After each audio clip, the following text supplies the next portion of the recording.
Hello students, today we are going to start exercise 12.2 question number 6। Students previous video में हम इसी exercise के question number 1, 2, 3, 4 and 5 discuss कर चुके थे। आज हम क्वेश्चन नंबर 6 से स्टार्ट करेंगे।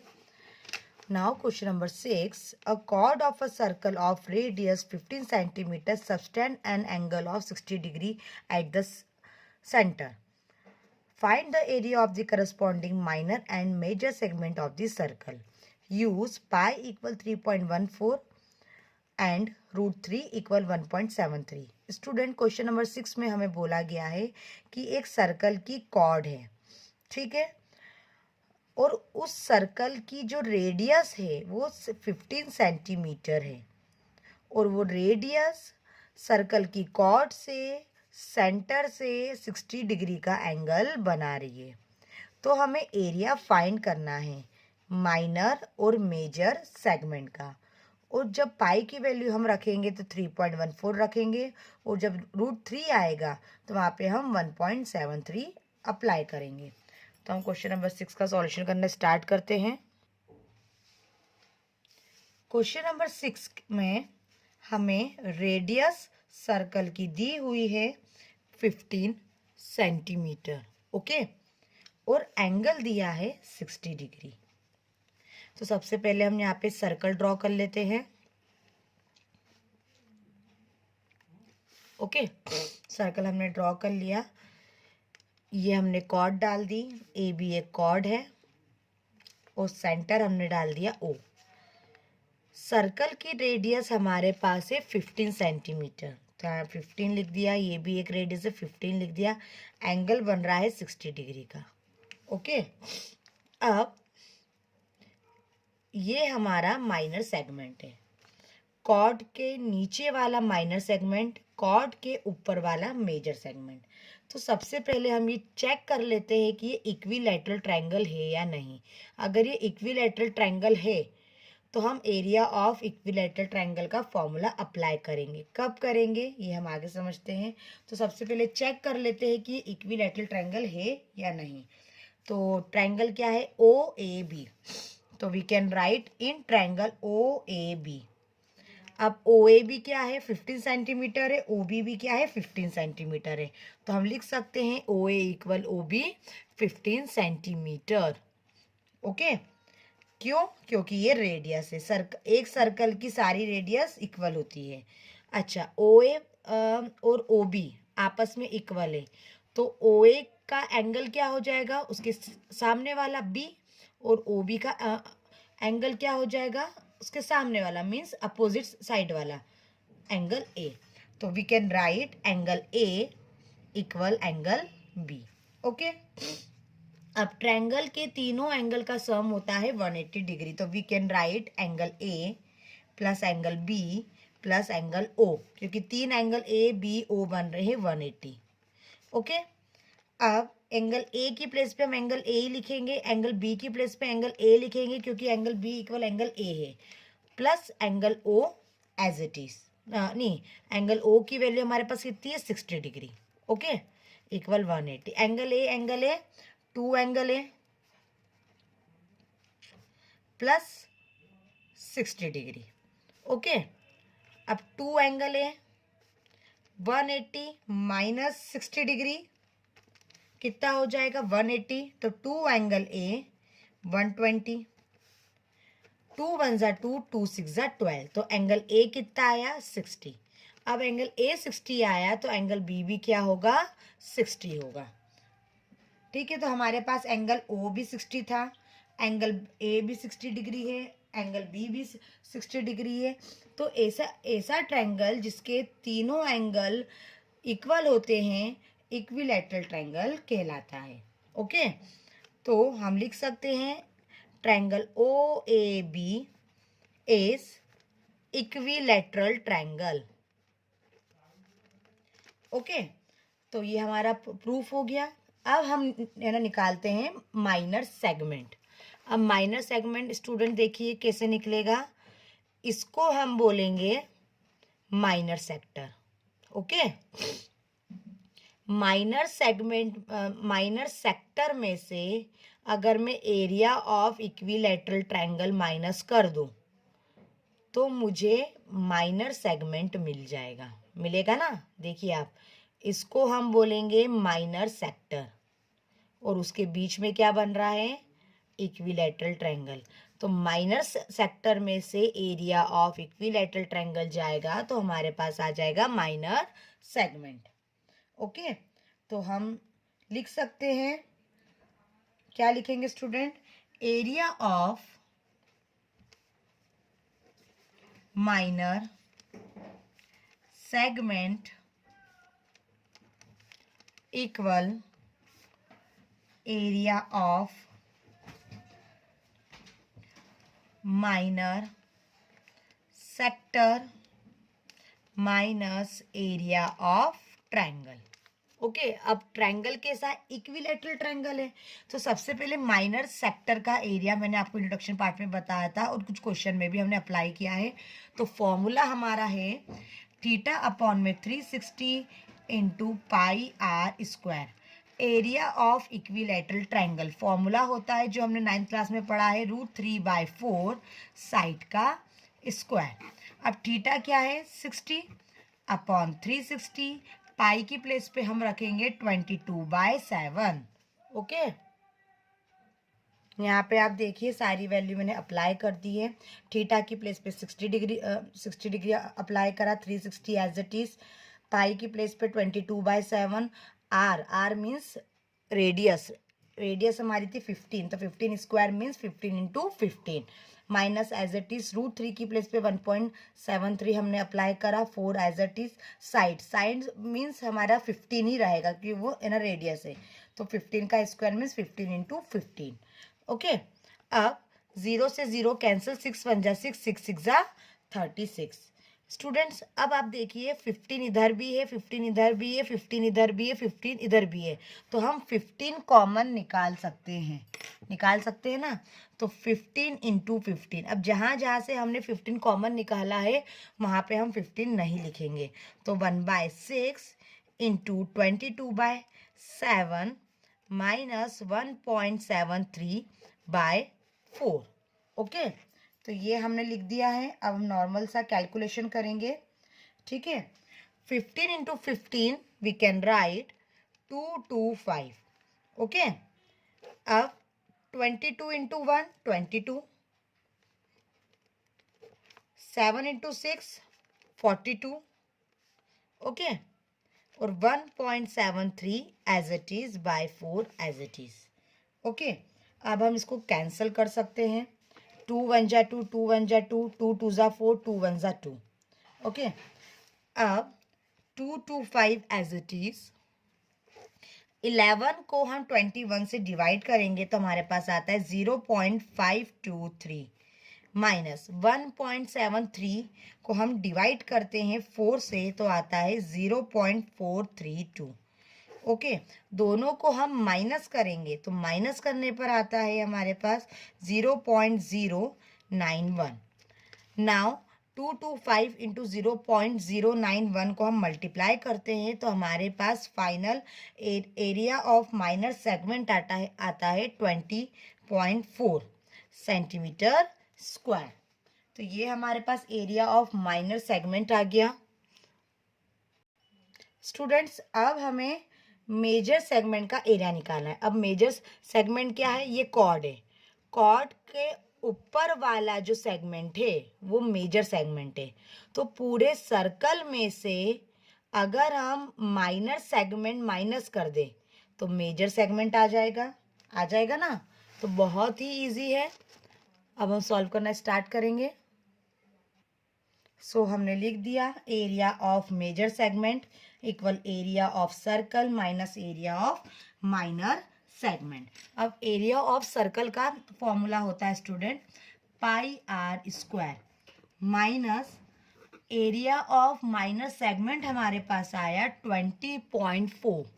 ओके, पाई की वैल्यू हमने रखी 3.14, आर की प्लेस पे हमने रखा 15 क्योंकि 15 हमारे पास रेडियस है, तो 15 स्क्वायर मीन्स 15 इंटू 15 माइनस 20.4। अब इन तीनों क्वांटिटी को हमने मल्टीप्लाई करा तो मल्टीप्लाई करने पर आता है 706.5 माइनस 20.4। ओके, अब 706.5 में से हमने माइनस करा 20.4, तो फाइनल हमारे पास आंसर आता है area of major segment 686.07 centimetre square. तो यहाँ पे हमारा क्वेश्चन नंबर 6 फिनिश होता है। Now question number 7. A chord of a circle of radius 12 centimeter sustains an angle of 120 degree at the center. Find the area of the corresponding segment of the circle. Use pi equal 3.14 and root 3 equal 1.73. Student, question number 7 में हमें बोल के रखा है कि एक circle है जिसकी रेडियस 12 सेंटीमीटर है और वो सेंटर से 120 डिग्री का एंगल बना रहा है। तो हमें एरिया निकालना है करस्पॉन्डिंग सेगमेंट का। ठीक है, अब सबसे पहले यहाँ पे हमारे पास जो एंगल है वो 120 डिग्री है। ठीक है, तो हम यहाँ पे फॉर्मूला कौन सा लगा, एरिया ऑफ इक्विलैटरल ट्रायंगल का फॉर्मूला यहाँ पे लग नहीं सकता क्योंकि हमारे पास 120 डिग्री है। अगर ट्रायंगल के तीनों एंगल 60 60 60 आ जाए तो हम एरिया ऑफ इक्विलैटरल ट्रायंगल का फॉर्मूला अप्लाई ना कर सकते हैं, जैसा कि हमने क्वेश्चन नंबर 6 में किया था। लेकिन यहाँ पे एक ही एंगल 120 डिग्री है तो ये फॉर्मूला अप्लाई नहीं होगा। तो इसके लिए स्टूडेंट एक स्पेशल फॉर्मूला है। आइए हम सॉल्यूशन करना स्टार्ट करते हैं। तो सबसे पहले हम यहाँ पे क्वेश्चन नंबर 7 की जो रेडियस है स्टूडेंट्स, यहाँ इस क्वेश्चन नंबर 7 में रेडियस जो है वो 12 सेंटीमीटर है और थीटा जो है वो 120 डिग्री है। अब एक ही एंगल 120 डिग्री है तो सिंपल सी ना बात है, ये अंडरस्टूड है कि बाकी के दो एंगल्स 120 से बड़े या छोटे हो सकते हैं क्योंकि ट्रायंगल के तीनों एंगल का सब 180 डिग्री होता है। तो यहाँ पे हम area of sector minus area of equilateral triangle का फॉर्मूला अप्लाई नहीं कर सकते। ठीक है, क्योंकि एक ही एंगल है ना 120 डिग्री है, पर अगर मैं 120 का हाफ कर दूं तो हाफ करने पर आता है 60, और 60 की वैल्यू हमें कोई सी भी हो, साइन 60 हो, कॉस 60 हो, टेन 60 हो, उसकी वैल्यू हमें याद है। तो इस केस में हमें ये भी नहीं बोला है कि एरिया ऑफ माइनर सेगमेंट निकालना है या एरिया ऑफ मेजर सेगमेंट निकालना है। तो इस कंडीशन में हम ये स्पेशल वाला फॉर्मूला अप्लाई करेंगे। Theta upon 360 into pi are square minus R square sine theta by 2 cos theta by 2। Okay, theta की प्लेस पे हम 120 रखेंगे, 360 एज इट इज, पाई की प्लेस पे 3.14, आर की प्लेस पे 12 स्क्वायर मीन्स 12 इंटू 12, आर की प्लेस पे 12 into 12 into sine 120 by 2 dot means multiply cos 120 by 2। Okay students, अब यहाँ पे थोड़ा सा हम कैलकुलेशन करेंगे। 0 से 0 कैंसल, 12 1 ज़ा 12, 12 3 ज़ा 36। ओके, उसके बाद 3 1 ज़ा 3, 3 4 ज़ा 12। ओके, अब यहाँ पे हम कैंसिल कर सकते हैं, 2 1 ज़ा 2, 2 6 ज़ा 12, 0, 2 1 ज़ा 2, 2 6 ज़ा 12।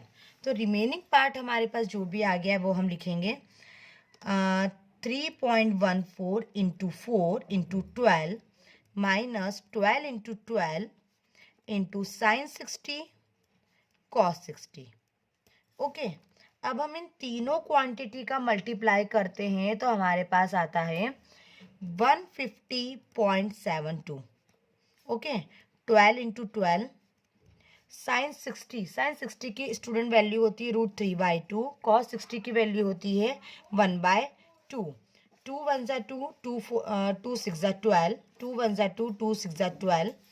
Remaining part we can write 150.72 minus 6 into 6 into √3। ओके, अब 150.72, 6 6 ज़ा 36 इंटू √3 की वैल्यू हमें अप्लाई करनी है 1.73।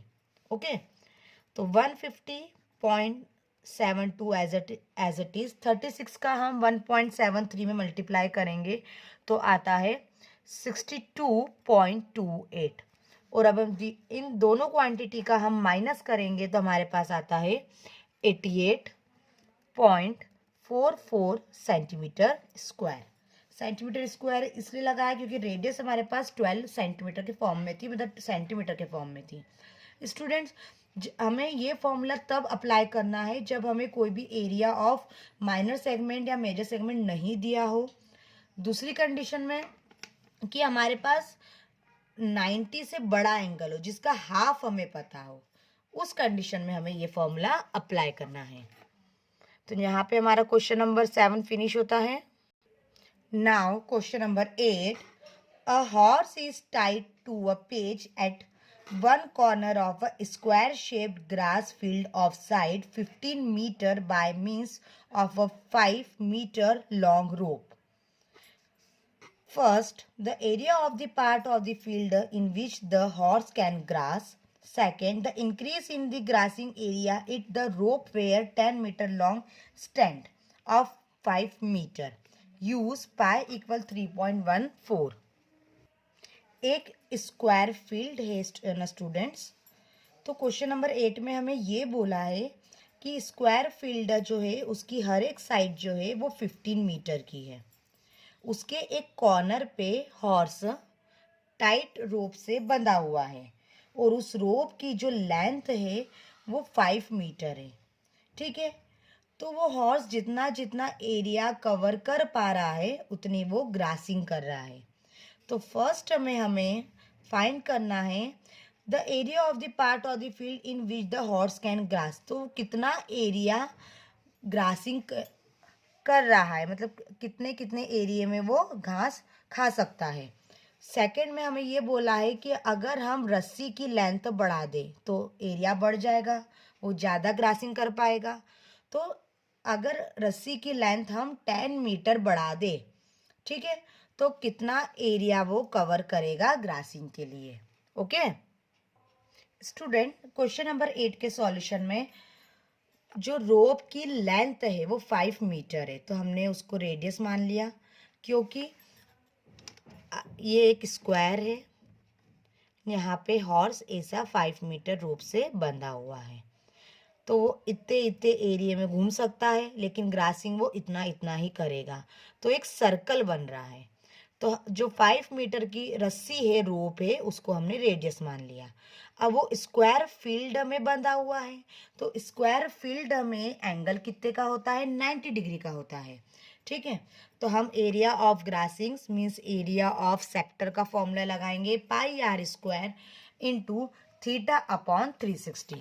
अब पाई यहाँ पे हम अप्लाई करेंगे 3.14, आर की प्लेस पे हम रखेंगे 5 स्क्वायर मीन्स 5 इंटू 5, और थीटा की प्लेस पे 90 अपॉन 360। 0 से 0 कैंसल, ठीक है, 9 1 जा 9, 9 4 जा 36। ओके, अब यहाँ पे हमने पॉइंट उड़ाया, नीचे 10 लगाया, 2 2 जा 4, 2 1 जा 2, 2 7 जा 14।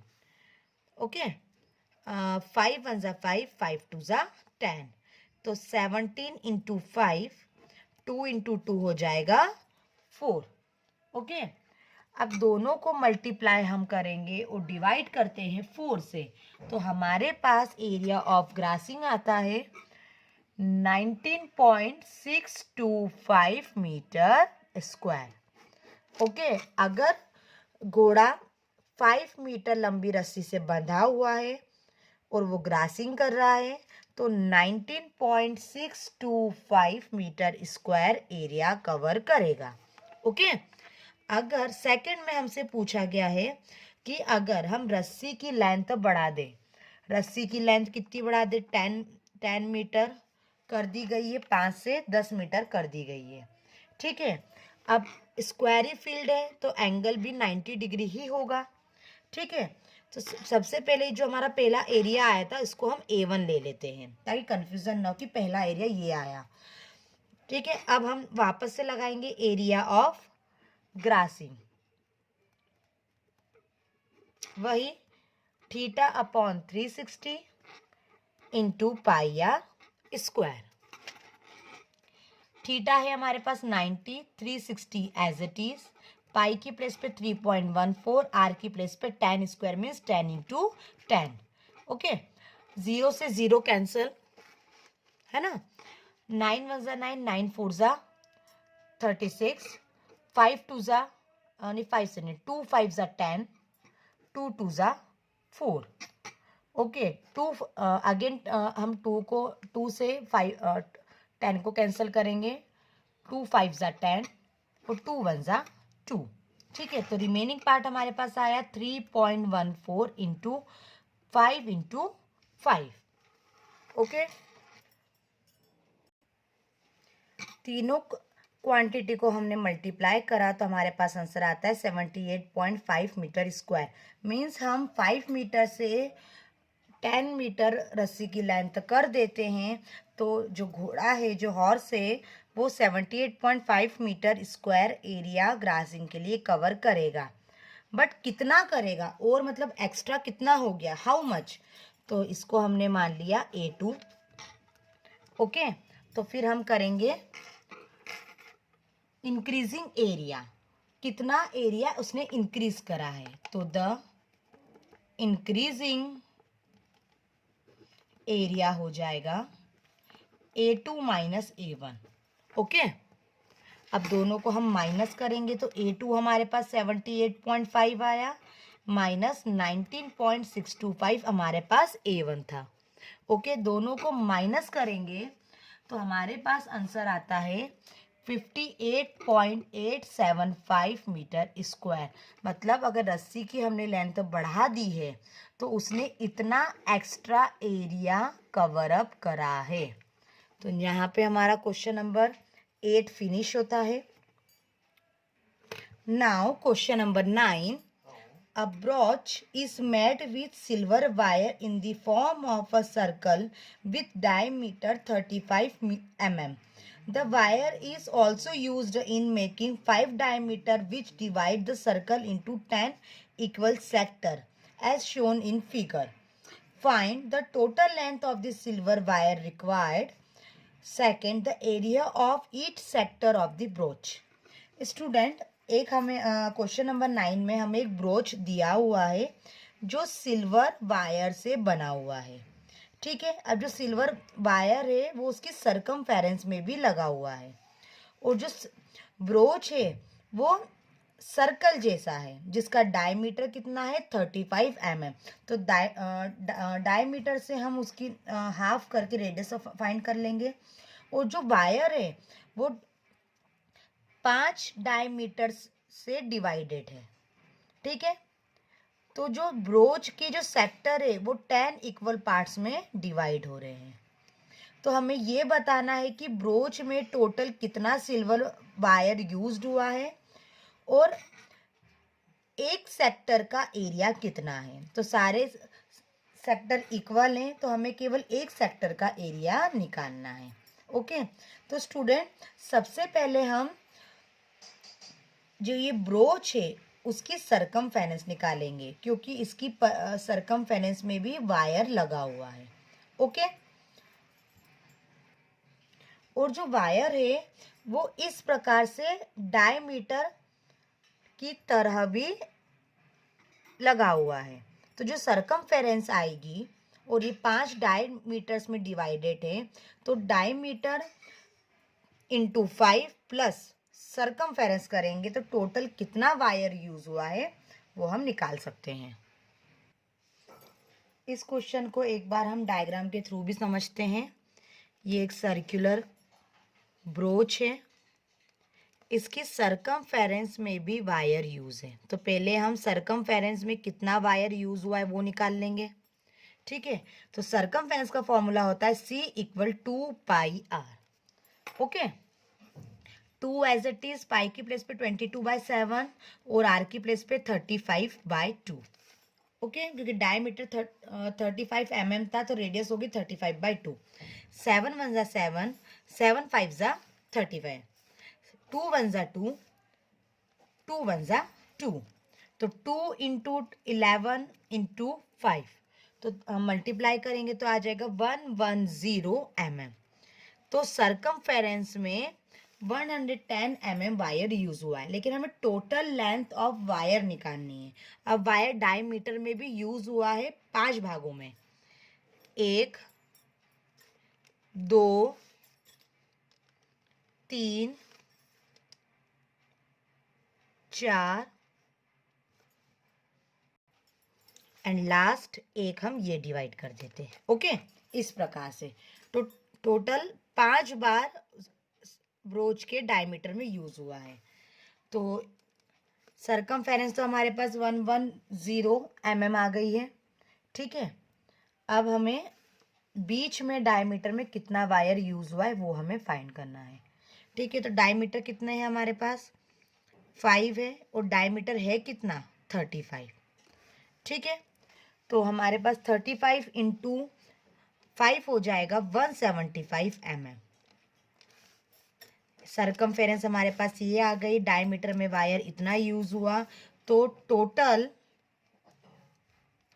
लेंथ ऑफ वायर हो जाएगा सरकमफेरेंस प्लस डायमीटर। तो सरकमफेरेंस हमारे पास आया है 110 और डायमीटर टोटल आया है कि डायमीटर में वायर कितना यूज हुआ है 175।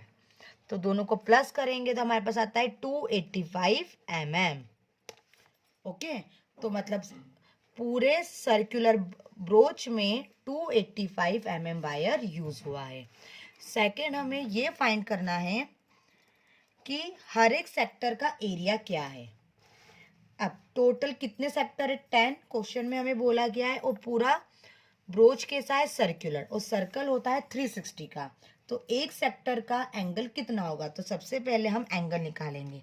तो पूरा जो ब्रोच है वो 360 डिग्री का है, उसमें टोटल 10 सेक्टर है, तो डिवाइडेड बाय 10, 0 से 0 कैंसल, तो एंगल हमारे पास 36 डिग्री आ गया। एक सेक्टर का एंगल है 36 डिग्री। अब हमें एक सेक्टर का एरिया निकालना है, तो area of sector theta upon 360 into pi are square. Okay, theta की प्लेस पे हमने 36 रखा अपॉन 360, पाई की प्लेस पे हमने 22/7 रखा, आर की प्लेस पे हमने 35/2, स्क्वायर है तो हम 2 बार लिखेंगे, तो 35/2। ओके, अब 36 वन जा 36, ये 10 आ जाएगा, 7 वन जा 7, 7 5 जा 35, 5 वन जा 5, 5 2 जा 10, 2 वन जा 2, 2 वन जा 2। ओके, तो रिमेनिंग पार्ट हम जो आया है वो लिख लेते हैं, 11 इंटू 35 अपॉन 4। ठीक है, दोनों को मल्टीप्लाई करके अगर हम 4 से डिवाइड करेंगे तो हमारे पास आंसर आता है फाइनल 96.25 mm स्क्वायर। ओके, तो ये हमारे पास एक सेक्टर का एरिया है और सारे सेक्टर इक्वल है। ठीक है, तो 96.25 mm स्क्वायर हमारा क्वेश्चन नंबर 9 का फाइनल आंसर आ गया। Now question number 10, an umbrella has 8 ribs which are equally spaced. Assuming umbrella to be a flat circle of radius 45 cm. Find the area between the two consecutive ribs of the umbrella. Students, आपको यहाँ पे diagram में दिख रहा होगा, पूरे umbrella में total 8 ribs है। जो आपको एरिया दिख रहा है ये पूरा, ठीक है, ये रिब्स हैं, ये टोटल 8 है। अगर हम अम्ब्रेला के ऊपर वाले पोर्शन को पूरा फ्लैट कर दें तो वो एक सर्कल के फॉर्म में हो जाता है जिसकी रेडियस है 45 सेंटीमीटर। तो हमें एरिया निकालना है 2 कॉन्जिक्यूटिव रिब्स का, कि अगर हम उसको ना फ्लैट करते हैं तो उसका एरिया कितना आएगा। ठीक है, तो सबसे पहले क्वेश्चन में हमें रेडियस दी हुई थी 45 mm, तो हमने वो लिख लिया। ठीक है, अब जो अम्ब्रेला है उसको हम पूरा फ्लैट करते हैं तो वो सर्कल के फॉर्म में हो जाता है। तो सर्कल कितने का होता है 360 डिग्री का, और उसमें टोटल कितनी रिब्स है 8 है। तो हम एंगल निकालने के लिए 360 में 8 का डिवाइड कर देंगे, तो हम कैंसिलेशन करेंगे तो हमारे पास एंगल आता है 45 डिग्री। अब हमें एरिया निकालना है, तो एरिया निकालने के लिए फॉर्मूला लगाएंगे थीटा अपॉन में 360 इंटू पाई आर स्क्वायर। तो स्टूडेंट्स ये आपका होमवर्क है, वैल्यूज़ मैंने आपको बता दी है, डायरेक्ट आपको फॉर्मूला अप्लाई करके आंसर निकालना है। तो आज हमने इस वीडियो में क्वेश्चन नंबर 10 तक सीखा। नेक्स्ट वीडियो में आगे के रिमेनिंग 4 क्वेश्चन हम कंटिन्यू करेंगे। Thank you.